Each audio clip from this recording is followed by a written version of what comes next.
Na msalamu alaikum wa rahmatullahi wa barakatuh. Mashallah, leo siku ya Alhamis ya tarehe 2 mwezi huu wa 10 2025. Mashallah, taasisi yenu pendwa ya Khidmatul Umma, kitengo hiki cha kuhudumia jamii.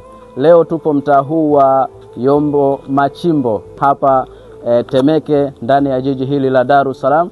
Mashallah, tukiwa tunaendelea na zoezi letu la kuhakikisha kwamba jamii inaendelea kupata huduma mbalimbali.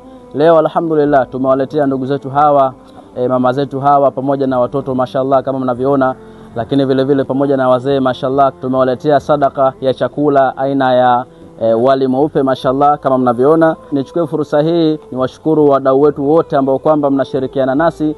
Mwenyezi Mungu awahifadhi, Mwenyezi Mungu awalipe kila la kheri. Lakini vile vile nitoe wito kwa wale ambao mnapendezwa na amali hizi, basi muweze kushirikiana nasi kwa kutupatia sadaka zenu kupitia nambari za simu ambazo kwamba zinaonekana hapo chini ya video. Jambo muhimu la kuzingatia, basi hakikisha wakati wa kufanya muamala wako basi jina litoke Khidmatul Umma.